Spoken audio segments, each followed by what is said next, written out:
Olá. Sabe quando a gente pensa em salário? Normalmente vem à cabeça aquele valor fixo, né? Que cai na conta todo mês. Mas olha, no serviço público federal aqui no Brasil, a história é um pouquinho diferente. É mais como um jogo de encaixe com várias peças, sabe? E regras bem específicas. Que tal a gente montar esse quebra-cabeça hoje? A nossa bússola para essa conversa vai ser um documento fundamental. A Lei 8.112, lá de 1990. Ela é basicamente o manual de instruções da vida funcional dos servidores públicos civis da União, das autarquias, das fundações federais. É o pilar de tudo para essa galera. E a nossa missão aqui é desvendar a parte financeira disso tudo. Como é que o servidor é pago? Que outros valores podem entrar nessa conta? A gente vai focar no título 3 da lei. Capítulo 1, que fala do vencimento e da remuneração, e o capítulo 2, sobre das vantagens, ou seja, do que é feito na prática o contra-cheque de um servidor federal. Então, o nosso roteiro é esse, primeiro, entender a diferença básica entre vencimento e remuneração, depois pegar umas garantias importantes, tipo a irredutibilidade, o teto salarial, e aí sim mergulhar nos tipos de vantagens, o que são as indenizações e as gratificações. E os adicionais. Vamos nessa. Começando pelo básico do básico, então. A lei separa vencimento e remuneração. Parecem sinônimos, né? Mas não são. Qual a diferença-chave aqui? Essa é a pedra fundamental, né? Vencimento, assim, é o valor base mesmo, fixo, que a lei estabelece para aquele cargo específico. Pensa nele como o salário padrão do cargo. Já a remuneração, ela é esse vencimento base somado com as vantagens financeiras permanentes que a própria lei define. Ah, entendi. Então a remuneração é o pacote todo, o que o servidor recebe de forma estável, incluindo esses extras fixos. Exatamente. É o vencimento mais o que é permanente ali, fixado em lei. E isso já puxa umas garantias importantes, sabe? Uma delas é a irredutibilidade. A remuneração, ou seja, o vencimento, mais essas vantagens permanentes, não pode diminuir. Certo, é uma segurança para o servidor. Não impede que existam vantagens que são individuais ou ligadas a um local de trabalho específico, por exemplo. E tem a garantia, claro, de que ninguém pode receber menos que o salário mínimo. Isso é básico. Perfeito. Vencimento é o piso do cargo. Remuneração é esse piso mais os acréscimos fixos. Mas tem um limite para isso tudo. Um valor máximo que um servidor pode ganhar no mês. Tem sim. É o famoso teto constitucional. A remuneração mensal de um servidor não pode ser maior que subsídio mensal pago aos ministros de Estado ou deputados e senadores ou ministros do STF. Depende de qual poder o servidor pertence. É uma trava para evitar super salários, imagino. Exato. A ideia é essa, manter um certo equilíbrio dentro do serviço público. Mas eu ouvi falar que nem tudo entra nessa conta do teto, né? Tem umas verbas que ficam de fora desse limite. Isso mesmo. A lei tira algumas coisas específicas do cálculo do teto. E o interessante é anotar o tipo de pagamento que fica fora. Geralmente são valores que não são parte daquela remuneração mensal, regular, previsível, sabe? Tipo o quê, por exemplo? A gente está falando da gratificação natalina, o nosso 13º, os adicionais por trabalhar em condições insalubres, perigosas ou penosas, o adicional por hora extra, o adicional noturno e o adicional de férias, aquele 1/3 constitucional. Faz sentido. São coisas mais pontuais, né? Ou anuais, ou que compensam uma situação específica, diferente do salário que cai todo mês. Agora, pensando no caminho inverso, e os descontos? Se o servidor falta ao trabalho, por exemplo, o que acontece? Olha, a regra geral é bem direta. Se faltou e não justificou, perde a remuneração daquele dia. Ponto. Agora, se teve atraso ou saiu mais cedo, ou mesmo se a falta foi justificada, tipo, apresentou um atestado médico, aí o desconto é proporcional às horas que não trabalhou. Mas e se a falta for justificada? Tipo, por um motivo de saúde comprovado? Então, nesses casos de força maior ou caso fortuito, a lei abre uma brecha. A chefia imediata pode autorizar a compensação dessas horas não trabalhadas. Se houver essa compensação, aí a falta é considerada como efetivo exercício e não há o desconto.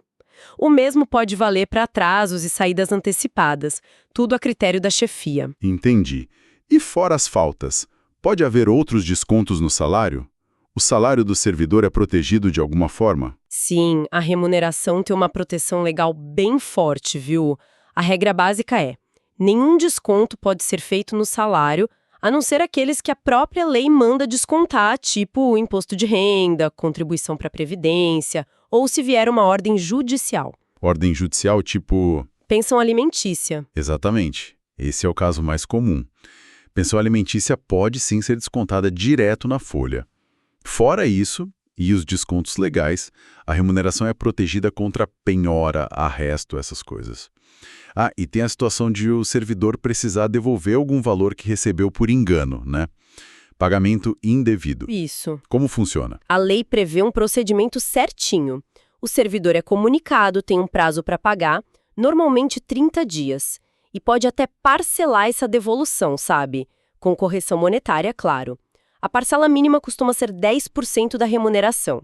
Se o erro foi no pagamento do mês anterior, a devolução geralmente já vem no contra-cheque seguinte. E se o servidor sair do cargo, devendo algo para a União? Se ele for demitido, exonerado ou tiver a aposentadoria cassada, ele tem 60 dias para quitar qualquer débito com o erário. Se não pagar, nesse prazo, o valor é inscrito em dívida ativa e pode ser cobrado na justiça. Ok, acho que pegamos bem essa estrutura inicial. Vencimento, remuneração, o teto, os descontos. Agora vamos para a parte que talvez gere mais curiosidade. As vantagens. O que são essas vantagens que podem se somar à remuneração? As vantagens são justamente esses valores pagos além do vencimento base. A lei organiza elas em 3 categorias principais: indenizações, gratificações e adicionais. E aqui tem uma diferença crucial, presta atenção. As indenizações, por terem essa natureza de reembolso de despesas, elas nunca se incorporam ao vencimento ou provento de aposentadoria. Nunca. Certo, são reembolsos, não fazem parte do salário para sempre. Isso. Já as gratificações e os adicionais, aí a história muda um pouco. Eles podem sim se incorporar, mas só nos casos e nas condições que a lei especificar direitinho, não é automático. Entendi a diferença. E tem mais alguma regra geral sobre elas? Tem uma importante. Uma vantagem não pode ser usada como base de cálculo para outra vantagem que tenha o mesmo título ou o mesmo fundamento. É para evitar aquele efeito cascata, sabe? Um aumento puxando o outro indefinidamente sobre a mesma coisa. Faz sentido. Então vamos explorar esses grupos, começando pelas indenizações. O nome já dá uma pista, né? É para cobrir algum gasto. Exatamente essa ideia. Indenizar, ou seja, reembolsar o servidor por gastos específicos que ele teve por causa do serviço. A lei lista 4 tipos principais aqui: Quais são? ajuda de custo, diárias, indenização de transporte e auxílio moradia. Ok, vamos uma por uma. Ajuda de custo. Quando que o servidor recebe isso? A ajuda de custo serve para compensar as despesas de instalação. Sabe quando o servidor precisa mudar de cidade de forma permanente, porque o serviço exigiu? Ah, tipo uma transferência. Isso, para cobrir os gastos com a mudança mesmo. Transporte de móveis, da família, bagagem, talvez um aluguel inicial. Essas coisas. Tem umas regrinhas para evitar pagamento em dobro, por exemplo, se o cônjuge também for servidor e for transferido para o mesmo lugar. E o valor? Como é calculado?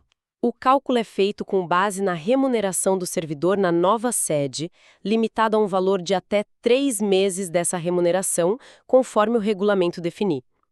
E tem uma proteção interessante.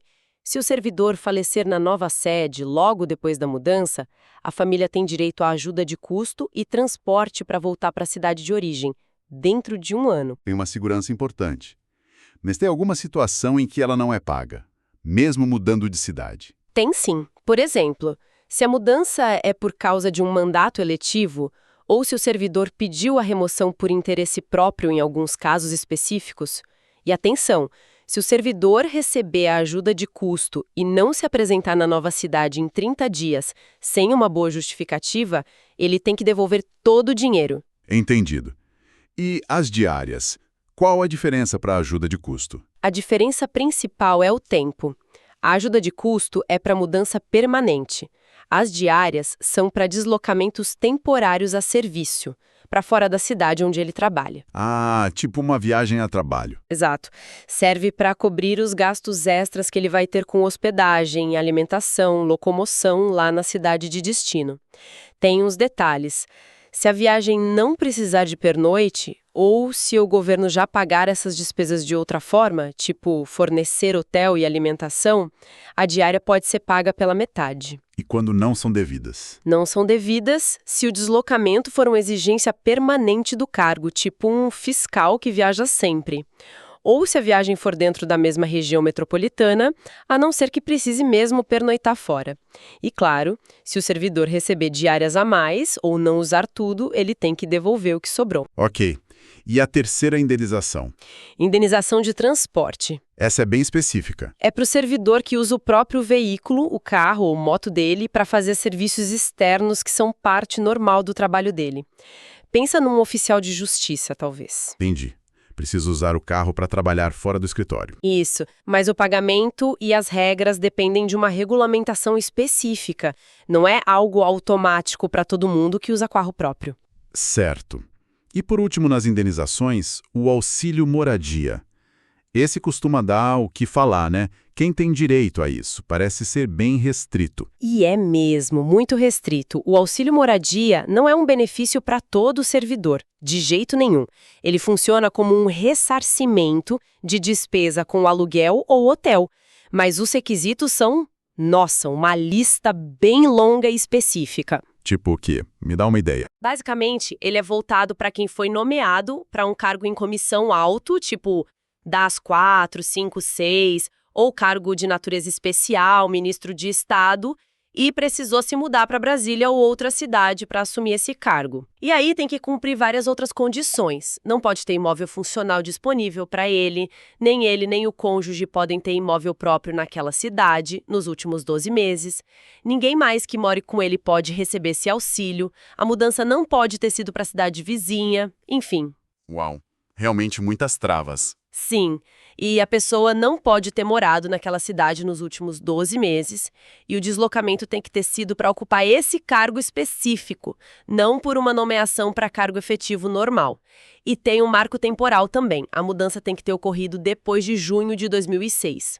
A ideia, me parece, é apoiar a mudança desses altos gestores que são chamados para essas funções de confiança e não têm onde ficar inicialmente. E o valor?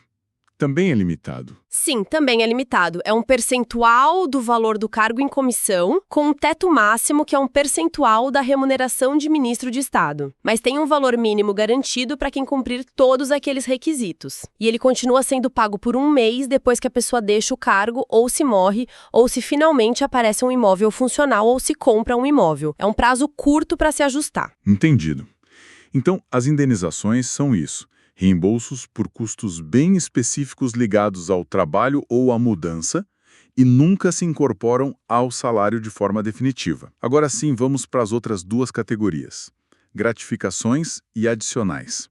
O que a gente encontra aqui? Aqui a coisa muda um pouco de figura. Entramos em valores que, diferente das indenizações, podem ter um caráter mais recorrente ou ligado a uma condição de trabalho e não a um gasto específico.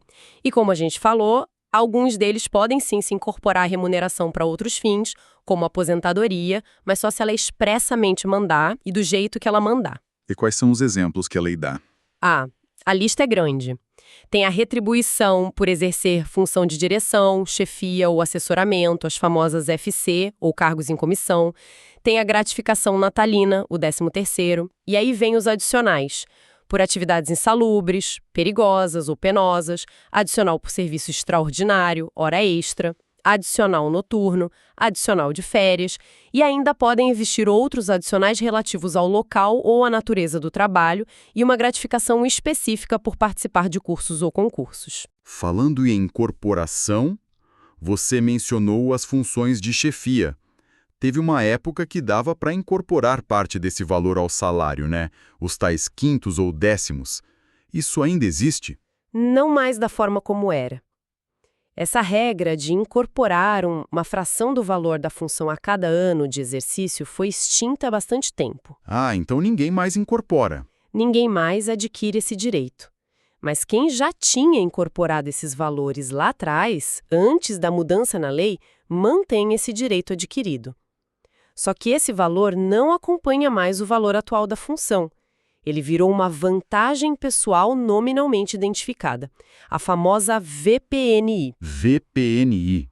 O que significa isso na prática? Significa que há um valor registrado no contra-cheque daquela pessoa específica, com nome e sobrenome, mas que ficou congelado no valor da época. Ele só é reajustado quando tem aumento geral para todo o funcionalismo. Não tem mais vínculo com a função em si. Foi o jeito que encontraram para preservar o direito de quem já tinha, sem continuar com a regra antiga. Entendi. É uma preservação do passado, mas sem continuidade. Ok. Das gratificações listadas, a mais universal é a gratificação natalina, o 13º. Como ela funciona no Serviço Público Federal? Funciona de forma bem parecida com a iniciativa privada. Corresponde a 1/12, 1/12 da remuneração que o servidor recebe em dezembro, para cada mês que ele trabalhou naquele ano. Se ele trabalhou 15 dias ou mais num mês, já conta como mês inteiro para esse cálculo. E o pagamento? Tem que ser pago até o dia 20 de dezembro de cada ano. Se o servidor sair do cargo antes de dezembro, ele recebe o valor proporcional aos meses trabalhados.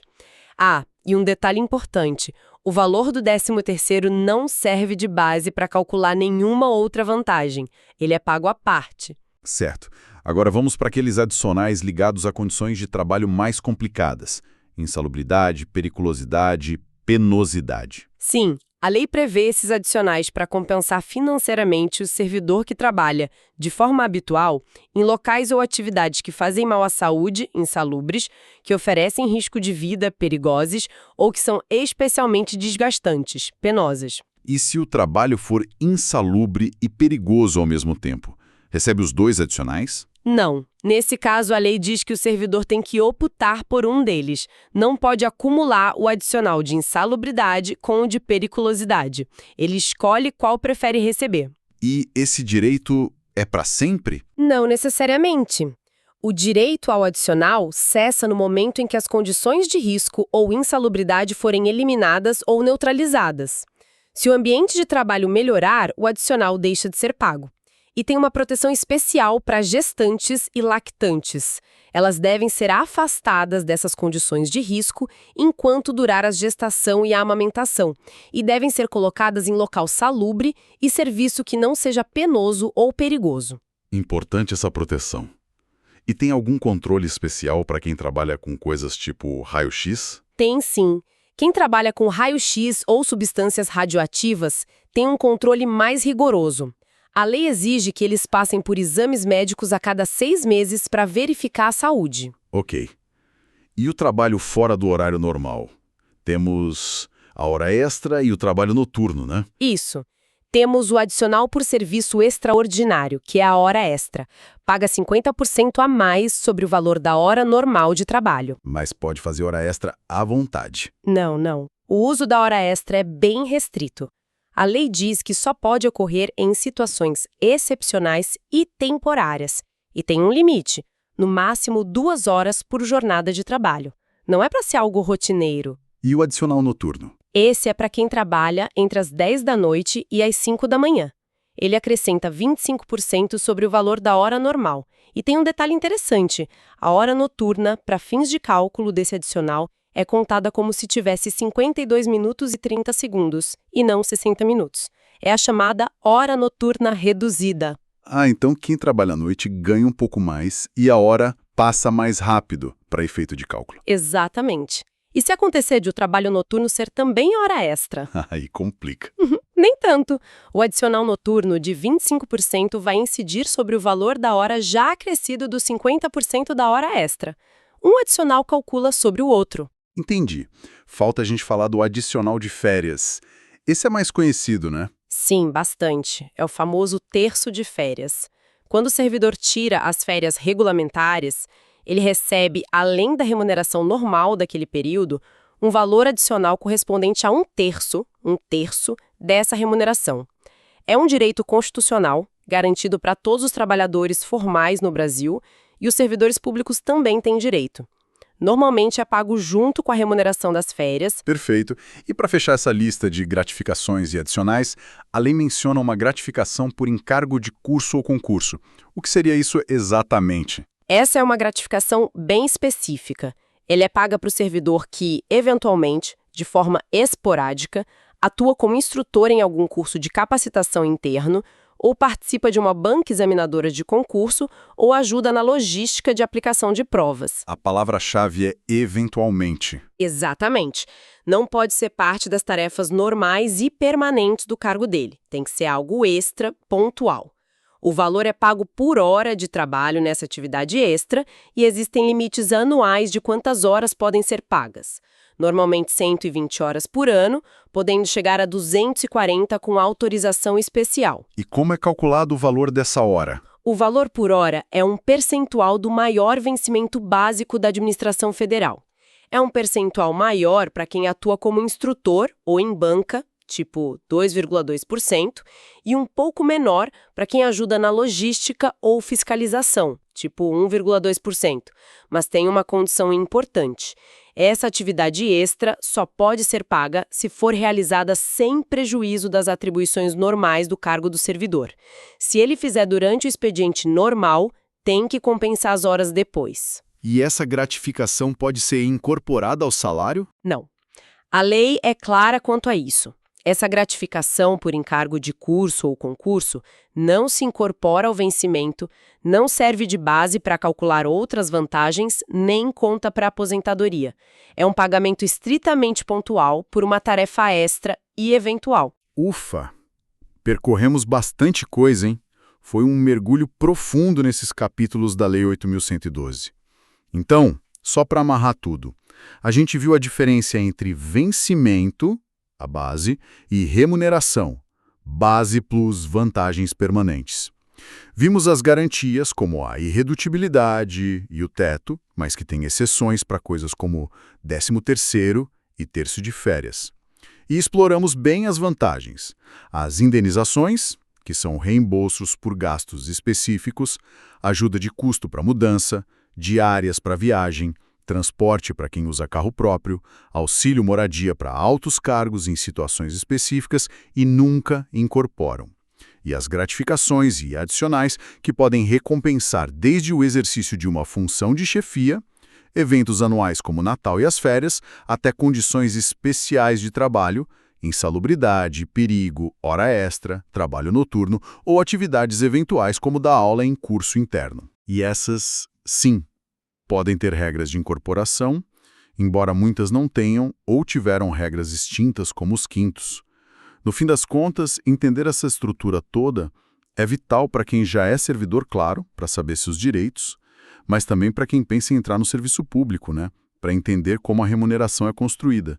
E até para quem está de fora, acho que dá uma perspectiva interessante de como o Estado organiza a compensação de seus funcionários, que é bem diferente da lógica mais direta do setor privado muitas vezes. Exatamente.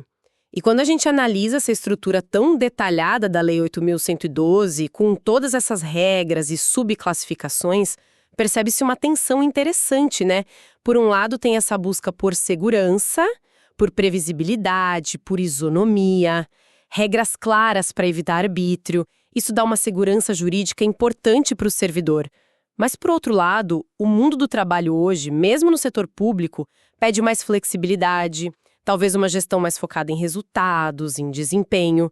E essa estrutura tão amarrada pode às vezes parecer um pouco rígida demais, talvez complexa demais. É um ponto interessante, a rigidez versus a necessidade de adaptação. Pois é, fica aqui talvez uma provocação para a gente pensar como essa arquitetura legal, com todas as suas garantias, mas também com toda a sua complexidade de vantagens e regras, impacta hoje a capacidade do Serviço Público Federal de atrair e reter bons profissionais. E mais, como ela influencia a motivação, o engajamento, a própria percepção de justiça do servidor no dia a dia. É um equilíbrio muito delicado entre a proteção de direitos e a necessidade de ter uma gestão pública moderna, ágil e talvez mais focada em entrega de valor para a sociedade. Fica a reflexão.